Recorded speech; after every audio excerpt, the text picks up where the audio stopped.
महाराष्ट्रातील सर्व ITI करत असलेल्या विद्यार्थ्यांचं OMG मराठी ITI या यूट्यूब चॅनलमध्ये मनापासून मी तुमचं स्वागत करतो. तर आजचं आपलं सेशन ITI सेकंड इयरचे जे विद्यार्थी आहेत त्यांच्यासाठी एकदम इम्पॉर्टंट आहे, कारण या आजच्या सेशनमध्ये आपण एम्प्लॉयबिलिटी स्किलचे जे नवीन MCQ आलेले आहेत, ज्याची आपली सिरीज चाललेली आहे, त्याचा आपला आजचा तिसरा क्लास आहे किंवा तिसरं लेक्चर आहे. ठीक आहे, ज्याच्यामध्ये आपले टोटल 135 MCQ आहे, म्हणजे 135 MCQ आहे, सिरीज चाललेली आहे. आजचा तिसरा क्लास आहे. जर तुम्हाला ते MCQ हिंदी, इंग्लिश, मराठी किंवा आपल्याला तर काम मराठी आणि इंग्लिशचंच आहे, ते जर तुम्हाला डाउनलोड करायचे असतील तर त्याची लिंक मी तुम्हाला डिस्क्रिप्शनमध्ये दिलेली आहे, तिथून तुम्ही फ्रीमध्ये डाउनलोड करू शकता. आणि आता तुम्हाला माहिती एक चॅप्टर आपला ऑलरेडी झालेला आहे, दुसरा चॅप्टर आपला चाललेला आहे, ज्याचे 2 क्लास झालेले आहे. आणि जर तुम्हाला याच्या पूर्वीचे, आजचा तिसरा क्लास आहे, पूर्वीचे जे 2 क्लास बघायचे असणार त्याची लिंक पण मी तुम्हाला डिस्क्रिप्शनमध्ये देऊन ठेवलेली आहे. प्लेलिस्टची लिंक आहे, तिथून तुम्ही बाकीचे क्लास बघू शकता किंवा चॅनलवरती गेले तरी प्लेलिस्टमधून तुम्ही बाकीचे क्लास याच्या पूर्वीचे बघू शकता. ठीक आहे, आता क्लास सुरू करण्याच्या अगोदर जर तुम्ही चॅनलवरती नवीन असाल तर आठवणीने काय करा, चॅनलला सबस्क्राईब करा आणि बेल आयकॉन दाबून ऑल नोटिफिकेशन ऑन करा, जेणेकरून जेव्हा केव्हा या प्रकारचा नवीन व्हिडिओ अपलोड करणार तर तुम्हाला त्याचं नोटिफिकेशन यायला हवं. ठीक आहे, चला वळूया मग आपल्या मेन विषयाकडे.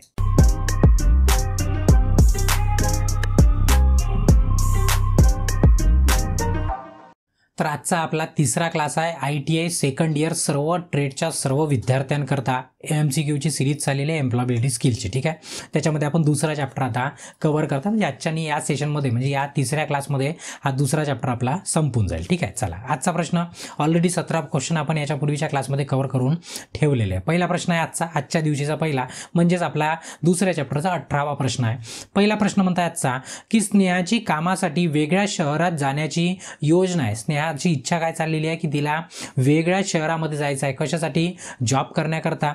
तर हा निर्णय घेण्यापूर्वी तिने कोणत्या गोष्टीचा विचार केला पाहिजे. आता स्नेहाच्या ठिकाणी तुम्ही पण असू शकता, बरोबर आहे. तर तुम्ही कोणत्या गोष्टीचा विचार केला पाहिजे. खालती पहिला ऑप्शन आहे ते प्रवास करण्यासाठी आणि राहण्यासाठी किती खर्च येईल याचा विचार केला पाहिजे 100%. नाही तर गेलो ना उद्या चाल माहीत झालं आपल्याला राहायला जागा नाही आणि खायला पैसे नाही तर मग आपला विषय व्हायचा, बरोबर आहे. मग ही इम्पॉर्टंट पॉईंट झाला. त्याच्यानंतर तिला शिकण्यास आणि वाढण्यास मदत करणारी नोकरी सापडल्यास, म्हणजे काय, जर तिला असा एखादा जॉब मिळाला किंवा जॉब असा मिळाला पाहिजे की जेणेकरून त्या जॉबवरती काय केलं पाहिजे, तिला कमवता पण आलं पाहिजे आणि शिकता पण आलं पाहिजे, जेणेकरून भविष्यामध्ये ती मोठी होईल. किंवा मोठी होईल म्हणजे वयाने मोठी नाही किंवा हाईटनी मोठी नाही, तिची प्रगती होणार. असा जॉब मिळत असेल तर खूपच छान, असाही शोध घेतला पाहिजे. त्याच्यानंतर जर ती अधिक पैसे कमवू शकते आणि बाकी बचत देखील करू शकते असा पण जॉब मिळाला पाहिजे की याचाही गोष्ट केला पाहिजे, की म्हणजे नाहीतर काय आले तेवढे पैसे खर्च व्हायचे, मग त्याला काही अर्थ नाही राहायचा. थोडेसे पैसे काय बचत झाली पाहिजे, माणसाची बचत होणार तेव्हाच आपली प्रगती होणार, एवढं लक्षात ठेवा. ठीक आहे, म्हणजे जे तीनही ऑप्शन आपल्याला केले पाहिजे आपल्याला, म्हणजे स्नेहा असो किंवा मग तिच्या ठिकाणी आपण असो. ठीक आहे, म्हणजे याचा डी ऑप्शन काय झाला, एकदम परफेक्ट झाला. चला नंतरचा प्रश्न आहे, राहुल कामानिमित्त कतारला जात आहे. आता कतर तुम्हाला माहीत आहे, ठीक आहे, कतर किंवा इथं कतार आला आहे, कतर इंग्लिशमध्ये कतर आहे. ठीक आहे, तर सौदी अरेबियामध्ये आहे, म्हणजे काय आपल्या घरी नाही आहे, आपल्या देशामध्ये नाही आहे, आपल्याला बाहेर देशामध्ये जावं लागेल. तर मग तिथे मग सुरक्षितपणे स्थलांतरण करण्यासाठी त्याने काय करावे, म्हणजे आपल्याला इथून तिकडे जायचं आहे दुसऱ्या देशामध्ये, तर आपल्याला सुरक्षेची खास काळजी घेतली पाहिजे. तर काय काय केलं पाहिजे. पहिला ऑप्शन, ठिकाणबद्दल जाणून घ्या. सर्वात पहिले जिथं चाललो त्याच्याबद्दल जाणून घ्या, तिची काय परिस्थिती आहे समजून घ्या. त्याच्यानंतर सुरक्षा प्रशिक्षण कार्यक्रमामध्ये नोंदणी करा.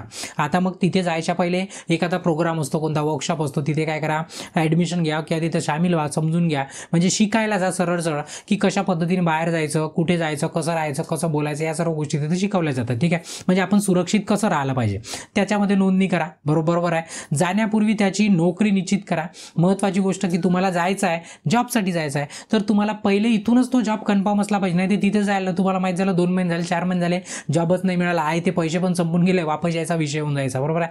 तसंही झालं नाही पाहिजे, म्हणून जॉब कन्फर्म पाहिजे. त्याच्यानंतर महत्त्वाच्या कागदपत्राची व्यवस्था करा.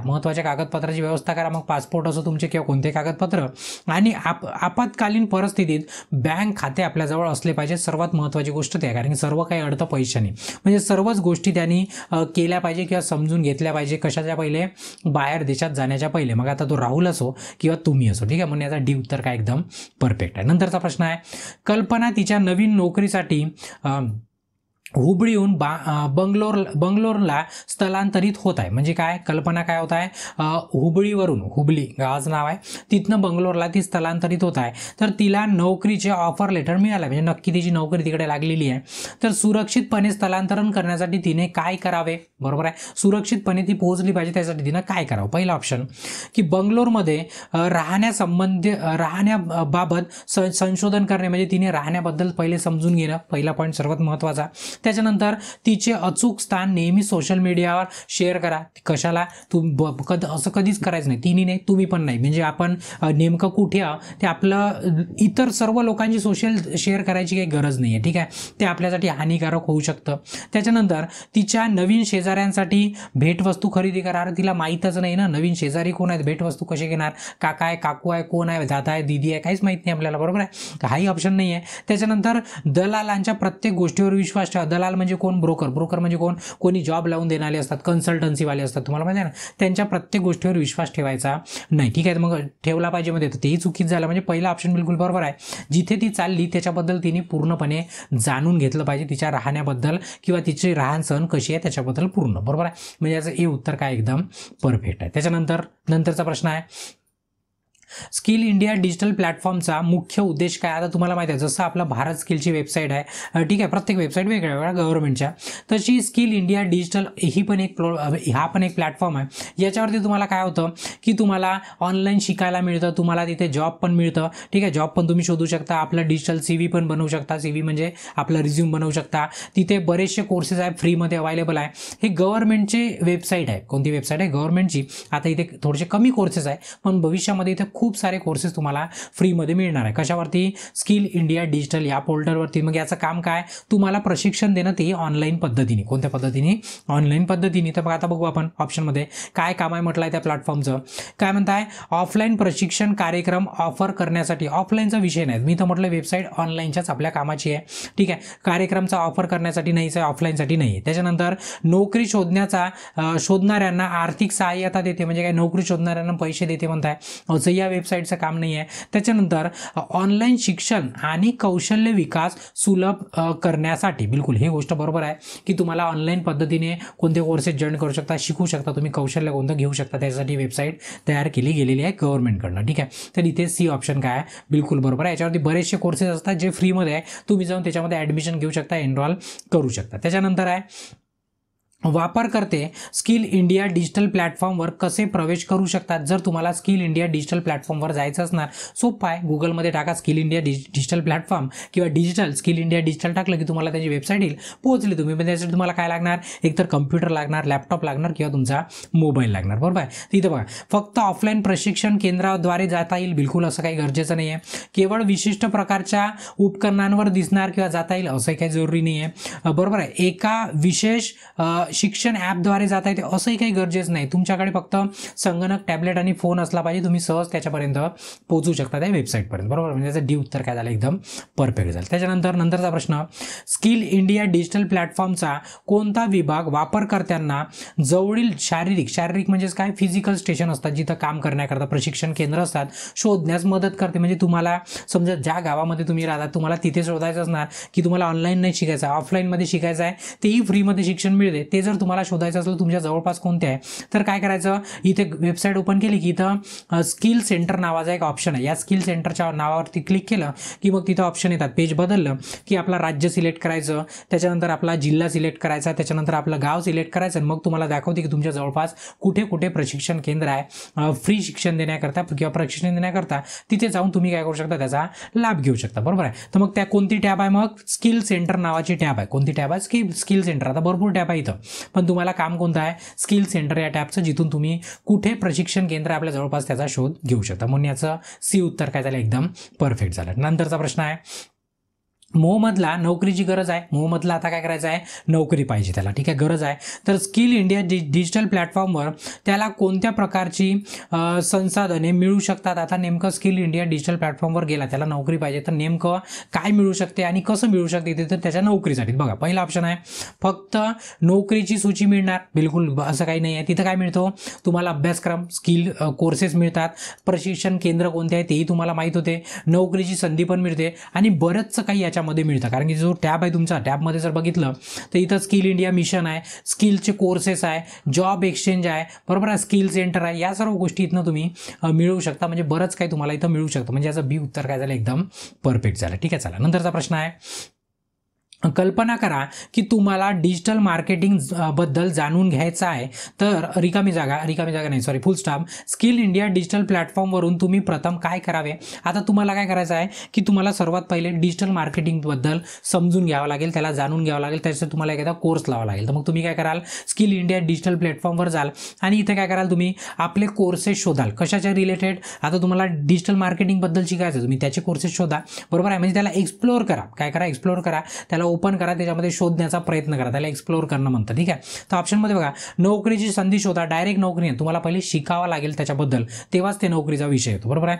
उपलब्ध कोणतेही कोर्सेसमध्ये नोंदणी ना, कोणतेही कोर्सेस करून फायदा नाही आहे ना, तुम्हाला डिजिटल मार्केटिंग शिकायचं आहे आणि तुम्ही फोटोग्राफीचा कोर्स जॉईन कराल तर त्याला काही अर्थ नाही आहे, बरोबर आहे. त्याच्यानंतर कौशल्य अभ्यासक्रम विभाग एक्सप्लोअर करा, बिलकुल. कौशल्य अभ्यासक्रम म्हणजेच काय, स्किल कोर्सेस आहे, त्याला काय करा, ओपन करा, एक्सप्लोअर करा, बिलकुल खरी गोष्ट आहे. कारण बघा मी आत्ताच सांगितलं, स्किल कोर्सेस नावाचा टॅब आहे, त्याला काय करा, ओपन करा. म्हणजे याचा सी ऑप्शन काय झाला, एकदम परफेक्ट झाला. ठीक आहे, चला नंतरचा प्रश्न आहे की ग्रीन प्रॅक्टिसमध्ये रिकामी जागा अशी कोणतीही क्रिया समाविष्ट असते. आता ग्रीन प्रॅक्टिस म्हणजे काय, एक उदाहरण देतो पहिले तुम्हाला मी.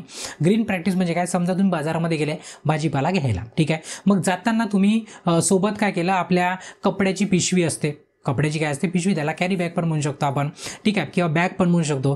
ती बॅग घेऊन तुम्ही भाजीपाला घ्यायला चालले, जेणेकरून तुम्ही भाजीपाला घेतला की तुम्ही काय कराल, आपल्याच बॅगमध्ये टाकाल. म्हणजे दुकानदार जर प्लॅस्टिकची बॅग देत असणार ते तुम्ही घेणार नाही. म्हणजे तुम्ही काय झाले, तुम्ही ग्रीन प्रॅक्टिस करताय. कशी प्रॅक्टिस करताय, ग्रीन प्रॅक्टिस. तर ग्रीन प्रॅक्टिसचा अर्थ सोप्या भाषेमध्ये काय, की आपण काय करणार की आपल्या पृथ्वीची म्हणा किंवा वातावरणाची म्हणा, तुम्ही त्याला एन्व्हायरमेंटचा बचाव करण्याचा प्रयत्न करणार. कारण प्लॅस्टिक वापरणार, आणणार आणि फेकून देणार, तर नुकसान कोणाचं होतं, एन्व्हायरमेंटचं.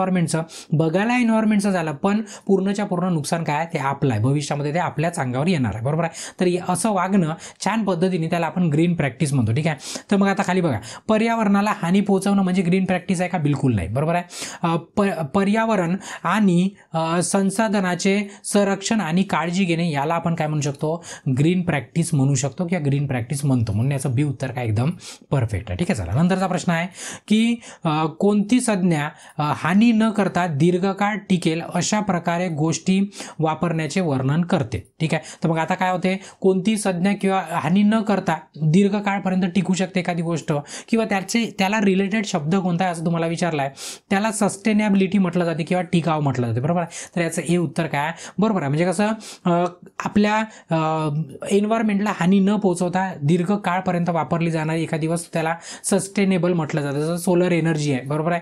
सोलर एनर्जी कशी की खूप काळपर्यंत आपल्या वातावरणाला पण हानी नाही आणि ते खूप काळपर्यंत टिकते पण. जसं प्लॅस्टिक आहे, समजा आज वापरलं, उद्या त्याला रिसायकल करा, म्हणजे भंगारमध्ये विका, ते पुन्हा नवीन काहीतरी वस्तू बनवतील त्या प्लॅस्टिकपासून, पुन्हा वापरा, पुन्हा फेका, पुन्हा बनवतील. म्हणजे याला सस्टेनेबिलिटी म्हटलं जातं, म्हणजे टिकाव म्हटलं जातं, ज्याने आपल्या निसर्गाचं रक्षण होतं. ठीक आहे, त्याचा हे उत्तर काय एकदम परफेक्ट आहे. त्याच्यानंतरचा प्रश्न आहे, नंतरचा प्रश्न आहे की हिरवी मानसिकता असणे म्हणजे काय. आता हिरवी मानसिकता म्हणजे काय, हिरव्या कलरची मानसिकता का, बिलकुल नाही. हिरवी मानसिकता म्हणजे काय, मी आत्ताच एक्सप्लेन केलं तुम्हाला. ठीक आहे, हिरवी मानसिकता म्हणजे काय की बाजारात जाताना आपल्या घरूनच थैला घेऊन जाणार, थैला म्हणू शकतो काय, पिशवी म्हणू शकतो, तेही कशाची, आपल्या कपड्याची, म्हणजे वारंवार तिला यूज करता येईल.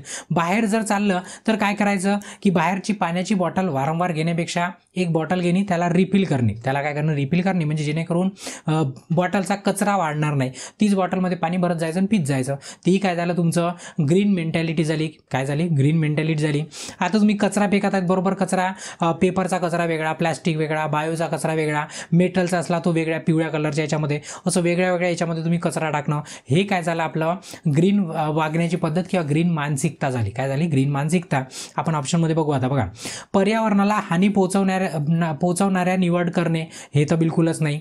टिकाऊपणाचा विचार न करता संसाधनाचा वापर करणे हेही बिलकुल बरोबर नाही. प्रदूषण किंवा कचरा व्यवस्थापनाकडे दुर्लक्ष करणे हेही तुमचं ग्रीन मानसिकता नाही झाली. बरोबर आहे. पर्यावरणाची काळजी घेणे आणि संसाधनाचा सुज्ञपणे वापर करणे म्हणजे ज्ञानी होऊन त्याचा काय करणं, वापर करणं, म्हणजे याचा डी ऑप्शन काय झाला, एकदम परफेक्ट. बरोबर आहे. म्हणजे आपल्याला एन्व्हायरमेंटचा विचार करून आपल्याला वापर करावा लागेल. म्हणजे याचा अर्थ असा नाही की मी काय सर पाण्याची बॉटल नाही घेऊ शकत का, घेऊ शकतो मी, दिवसभरात 10 बॉटला पिऊ शकतो घेऊन, त्याला अर्थ नाही. तुम्ही 10 बाटलाचा कचरा करत आहे, 10 बॉटलचा काय करताय, कचरा. आता एखाद्या वेळेस इमर्जन्सी आहे तर विषय वेगळा, पण नसताना विनाकारण आगाऊपणा करणं ते काय आपल्या भविष्यासाठी खूप हानिकारक आहे. ठीक आहे. चला नंतरचा प्रश्न आहे, रवीला खालील सवयी आहे यापैकी कोणती हिरवी प्रथा आहे किंवा हिरवी प्रॅक्टिस आहे, हिरवी म्हणजे हिरव्या कलरची नाही, मी आता सांगितलं. ठीक आहे. ज्याने आपल्या एन्व्हायरमेंटला काही पर्यावरणाला त्रास होणार नाही तशी प्रॅक्टिस म्हणजे त्याला हिरवी प्रॅक्टिस, हिरवी प्रथा म्हणू आपण. ठीक आहे. आता रवीच्या खाली सवयी दिलेल्या आहे, त्याच्यापैकी कोणती चांगली आहे ते आपण बघू. पहिलं, अनावश्यक वस्तू खरेदी करणे, हे तर बिलकुल चांगली प्रॅक्टिस नाही आहे कोणत्याच परिस्थितीमध्ये. खोली सोडताना दिवे पंखे चालू ठेवणे, म्हणजे घराच्या बाहेर चाललो तर काय करायचं, लाईट फॅन सर्व टी व्ही वगैरे चालू करून ठेवून द्यायचं. म्हणजे काय, एखाद्याने म्हटलं अरे तुझं लाईट फॅन सुरू आहे तर त्याला असंही म्हणायचं मी बिल भरतो ना. ठीक आहे. अरे हो, तू बिल भरत जरी असला तरी तिकडे इलेक्ट्रिसिटी तयार करायला किती सारं संसाधन लागत आहे, किती कोळसा लागत आहे, किती पाणी लागत आहे, जे की पुन्हा डबल मिळू शकत नाही आपल्याला. बरोबर आहे. याचा विचार केला पाहिजे. म्हणजे ही मूर्खता झाली, ही काही ग्रीन प्रथामध्ये येत नाही. बरोबर आहे. त्याच्यानंतर आहे, किराणा सामान खरेदी करण्यासाठी कापडी पिशवी घेऊन जाणे, बिलकुल हे गोष्ट बरोबर आहे. किराणा असो, भाजीपाला असो, मार्केटमध्ये कुठेही गेले आपली पिशवी आपण घेऊन जायचं आणि त्याच पिशवीमध्ये काय करणं, सामान आणायचं. म्हणजे याचं सी उत्तर काय झालं, एकदम परफेक्ट झालं. ही काय ग्रीन प्रॅक्टिस आहे, म्हणजे चांगली सवय आहे. बरोबर आहे. त्याच्यानंतरचा प्रश्न आहे की तुमचा मित्र पिकनिकला जाण्याचा सल्ला देत आहे, तुमचा मित्र पिकनिकला जाण्याचा सल्ला देत आहे, ती तुम्हाला डिस्पोजल प्लेट आणि कप आणण्यास सांगत आहे. ते तुम्हाला काय म्हणताय की आपल्याला पिकनिकला जायचं आहे, तू डिस्पोजलचे प्लेट आणि ग्लास वगैरे घेऊन ये. बरोबर आहे. तर खालीलपैकी कोणती कृती हिरव्या मानसिकतेसाठी तुमची वचनबद्धता दर्शवते. म्हणजे आता त्यांनी तर समोरच्यानी सांगितलं की जा रे तू डिस्पोजलवाल्या घेऊन ये, प्लेटा आणि ग्लास वगैरे घेऊन ये, पण तुम्ही काय कराल ते विचारलाय. जर तुमची मानसिकता हिरवी असणार तर. ठीक आहे. हिरवी म्हणजे हिरव्या रंगाची नाही. ठीक आहे. म्हणजे तुमच्या जर मनामध्ये असणार की नाही मला पर्यावरणाला वाचवायचं आहे तर तुम्ही काय कराल बघा, हो म्हणा आणि डिस्पोजल प्लेट कप आणा. म्हणजे तुम्ही काही ग्रीन मानसिकतेचे नाही राहिले, हा ऑप्शन नाही आहे. पुन्हा वापरता येण्यायोग्य प्लेट आणि कप आणा. म्हणजे तुम्ही काय कराल की पुन्हा त्याला धुवून वापरता येईल अशा प्लेट आणि प्लेट म्हणा किंवा कप तुम्ही घेऊन याल त्याच्यासोबत आपल्या.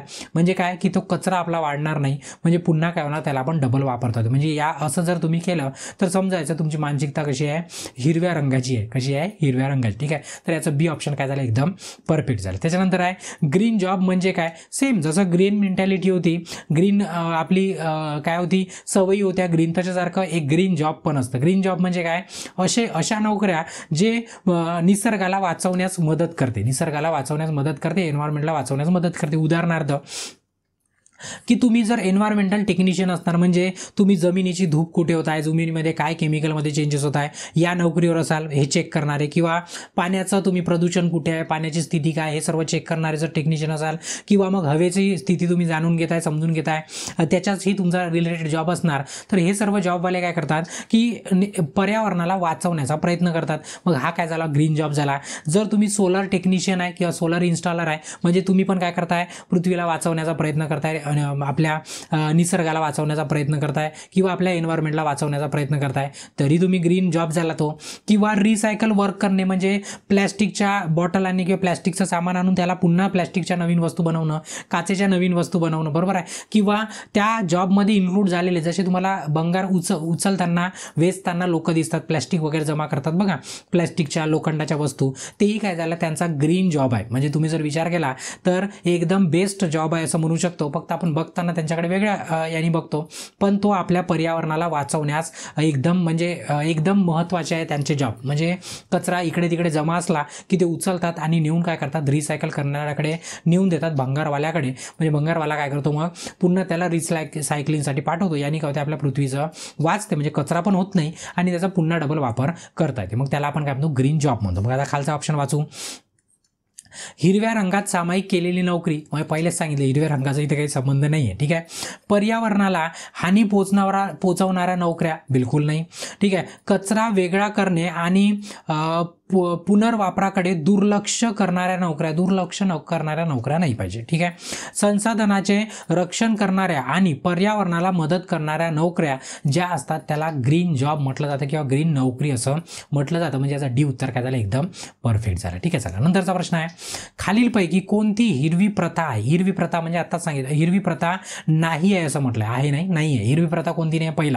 पहिला ऑप्शन, तापमानाचे कार्यक्षमतेने नियमन करण्यासाठी स्मार्ट एअर कंडिशन वापरणे, ठीक आहे. स्मार्ट एअर कंडिशन म्हणजे काय, कमी खपतमध्ये कमी लागतमध्ये चांगलं आउटपुट काढणं, त्याला काय म्हटलं जातं, स्मार्ट एअर कंडिशन म्हटलं जातं, ठीक आहे. याला आपण वापरू शकतो पण नाही म्हटलं आहे, हे गोष्ट बरोबर आहे, हिरवी प्रथा म्हणू शकतो आपण याला. प्लॅस्टिकच्या डब्यातून दररोज दुपारचे जेवण ऑर्डर करणे, हे बिलकुल हिरवी प्रथा नाही आहे, की तुम्ही रोज काय कराल की पार्सल बोलवाल प्लॅस्टिकमध्ये आणि मग खाणं झालं की फेकून देईल, म्हणजे तुम्ही रोज काय करताय, कचरा करता. विचार करा वर्षभरात तुम्ही किती कचरा जमा करणार, म्हणजे ते तुमची प्रथा ग्रीन नाही झाली. म्हणजे याचा बी ऑप्शन काय झाला, एकदम परफेक्ट झाले, ठीक आहे. बाकीचे आहे, कचरा वेगळा करा आणि पुनर्वापर करा, बरोबर आहे. शक्य असेल तिथे रोपे लावा, ह्या चांगल्या गोष्टी झाल्या, ग्रीन गोष्टी झाल्या, पण बी वाली ग्रीन गोष्ट नाही आहे, ठीक आहे. चला नंतरचा प्रश्न आहे, हिरवे कार्यशाळा म्हणजे काय? कार्यशाळा म्हणजेच काय, कार्यशाळा नाही, जिथे तुम्ही काम करता ते स्थान हिरवं आहे का? कसं समजायचं, हिरवा रंग मारल्याने ते हिरवं होणार आहे का? बिलकुल नाही. कधी म्हणायचं की तिथे कमी कागद आणि कमी ऊर्जा वाचवणारे दिवे वापरतात, त्याला तुम्ही काय म्हणू शकता, ग्रीन वर्कप्लेस म्हणू शकता, ठीक आहे. म्हणजे तिथे काय करतात की एक तर कमी कागद वापरण्याचा प्रयत्न करतात आणि कमी इलेक्ट्रिसिटी पण वापरण्याचा प्रयत्न करतात, त्याला आपण म्हणू म्हणजे एनर्जी सेव्हिंग करतात, त्याला ग्रीन वर्क प्लेस म्हणू अशा ठिकाणी. तर याचं हे उत्तर काय, एकदम परफेक्ट आहे, ठीक आहे. चला नंतरचा प्रश्न आहे की रीमा रेस्टॉरंटमध्ये काम करते. रीमा काय करते, एका रेस्टॉरंटमध्ये काम करते. तिला रेस्टॉरंटमध्ये हिरव्या पद्धतीचे पालन करण्यासाठी तिच्या व्यवस्थापकाला कल्पना द्यायची आहे. तिला काय करायचं, आपला जो मालक आहे किंवा जो बॉस आहे त्याला सांगायचं आहे की आपण हिरव्या पद्धतीचं आपल्या रेस्टॉरंटमध्ये पालन करू. तर तिने यापैकी कोणती कल्पना मांडावी? तर खाली 4 ऑप्शनपैकी तिने आपल्या मालकाला नेमकं काय सांगावं ते सांगायचं आहे. पहिलं ऑप्शन आहे की प्लास्टिक पॅकेजमध्ये अन्न वितरित करणे, हे तर बिलकुल ग्रीन प्रॅक्टिस झालीच नाही, ठीक आहे. दुसरं ऑप्शन आहे स्टील प्लेट आणि कप वापरणे. बिलकुल स्टील प्लेट आणि कप वापरल्याने काय होईल की त्याला पुन्हा धुवून वापरता येईल, म्हणजे कचरा वाढणार नाही, तर कचरा कमीत कमी होणार, याचा तिथे काय असतो, प्रयत्न असतो. म्हणजे हे झालं ग्रीन प्रॅक्टिस म्हणू शकतो आपण, बरोबर आहे. म्हणजे हे ते आपल्या मालकाला सुचवू शकते, बरोबर आहे. त्याचं बी उत्तर काय झालं, एकदम परफेक्ट झालं. त्याच्यानंतर श्याम ब्युटी सलूनमध्ये काम करतो. श्याम काय करतो, ब्युटी सलूनमध्ये काम करतो, कटिंगचं वगैरे असतं त्या सलूनमध्ये काम करतो. तर श्यामच्या सलूनमध्ये यापैकी कोणती गोष्ट पर्यावरणासाठी चांगली नाही असं तुम्हाला विचारलं आहे. पहिला ऑप्शन आहे एकेरी वापरल्या जाणाऱ्या प्लॅस्टिकच्या ऐवजी पुन्हा वापरता येण्यायोग्य हातमोजे वापरणे. जसं आता सलूनमध्ये काम करतात, डाय वगैरे करायची असणार, तर हातामध्ये काय करतो, हँड ग्लोव्ज घालतो आपण आणि आपण काय करतो, केसांना डाय वगैरे करतो आणि ते प्लॅस्टिकचं फेकून देतो, असं पण हँड ग्लोव्ज असतं.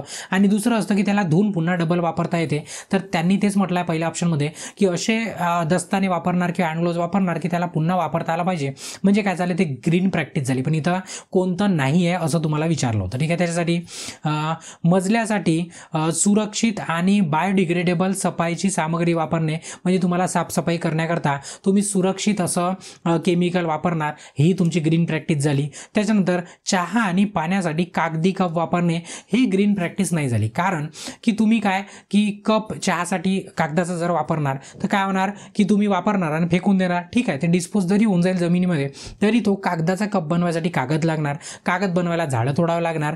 झाडं तोडत आहे म्हणजेच आपण आपल्या एन्व्हायरमेंटचं नुकसान करत आहोत, बरोबर आहे. म्हणजे ही तुमची ग्रीन प्रॅक्टिस नाही झाली. म्हणजे याचं सी उत्तर काय झालं, एकदम परफेक्ट झालं. हा आपला 35वा प्रश्न होता. म्हणजेच दुसऱ्या चॅप्टरचा 35 पण प्रश्न संपले. म्हणजे मी असं म्हणू शकतो की इथे आपला दुसरा चॅप्टर पण संपला आपल्या तिसऱ्या क्लासमध्ये, ठीक आहे. तिसरा क्लास होता, 2 चॅप्टर आपले पूर्णपणे संपलेले. आता जर तुम्हाला व्हिडिओ आवडला असेल तर आठवणीने काय करा, व्हिडिओला लाईक करा, तुमच्या मित्रांपर्यंत शेअर करा, जेणेकरून त्यांचा पण अभ्यास व्हायला हवा. आणि जर तुम्ही तुमच्या मनामध्ये काही प्रश्न वगैरे असतील तर तुम्ही काय करू शकता, कमेंटमध्ये पण कमेंट करू शकता. जर अजूनपर्यंत चॅनलला सबस्क्राईब नसेल केलं, आठवणीने चॅनलला सबस्क्राईब करा आणि याच्यानंतरचा नेक्स्ट व्हिडिओ बघण्याकरता नेक्स्ट व्हिडिओवरती क्लिक करून बघू शकता. तोपर्यंत ब्रेक घेतो. धन्यवाद.